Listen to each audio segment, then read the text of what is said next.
You know, I kind of went through my entire pregnancy with no symptoms. I was doing very well until 36 weeks. I had all of the warning signs of preeclampsia earlier in my pregnancy, but I didn't recognize that those were the warning signs. My next pregnancy was 16 years later, and I again developed preeclampsia. It was a scary situation, and I felt helpless just because my education level was almost zero.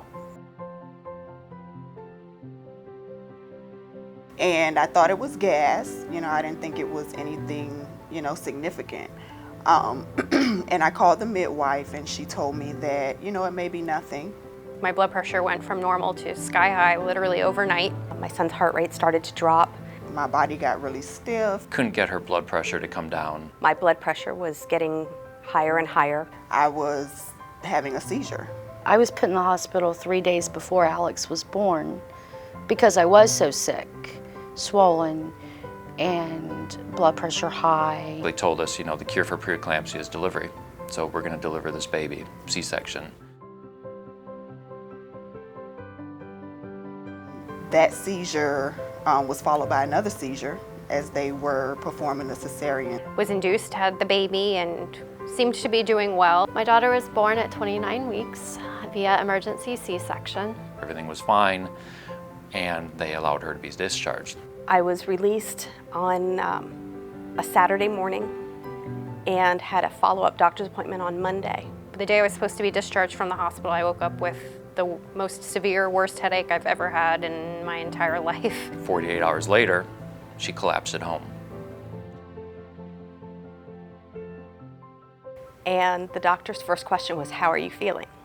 And I thought about it and I said, "I've had a headache since yesterday and I can't seem to get it to go away."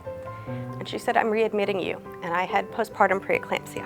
I had developed something called PRES syndrome due to preeclampsia. I thought she was just having some anxiety attack, you know, difficulty breathing. She just starts to hyperventilate.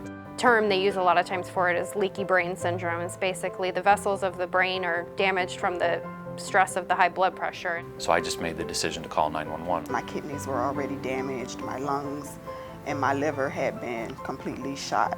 About 7 minutes after I made the call, she was on the floor and took her last breath as they knocked at the door. She spent the first 56 days of her life in the NICU. I thought I was going to die. I really thought I was going to die.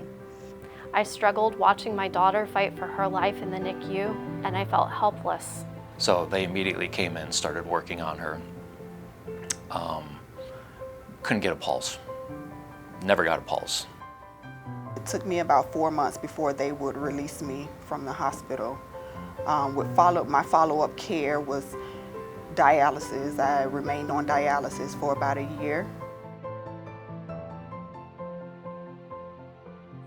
And if someone had educated me at the beginning of my pregnancy that this is preeclampsia, I think the outcome might have been somewhat different for us. I remember being angry that I didn't know much about preeclampsia. And so, yeah, preeclampsia was definitely one of those things that kind of snuck up and just changed my life. So I feel like sometimes women that have heard about it, it's kind of like, oh, you just had some high blood pressure, and they don't realize how dangerous it can be. It can be life-threatening to them or to their baby. I've met a lot of women since my diagnosis and recovery who didn't get the same follow-up care. And it's made me realize just how lucky I was that my doctor did send me for that follow-up blood work and did call me back in to say, "How are you feeling?" And all along, they kept telling us that the cure for preeclampsia is delivery. So as far as they were concerned, as far as we were concerned as patients, once she delivered, everything was going to be okay.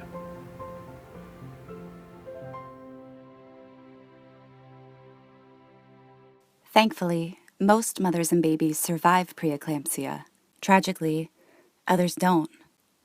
We need to change that. We need to prevent preeclampsia because you have a wife, a sister, a daughter, a friend who could one day be a face of preeclampsia. We ask for your donation to this important cause in honor of moms and babies who are among us and those we've lost.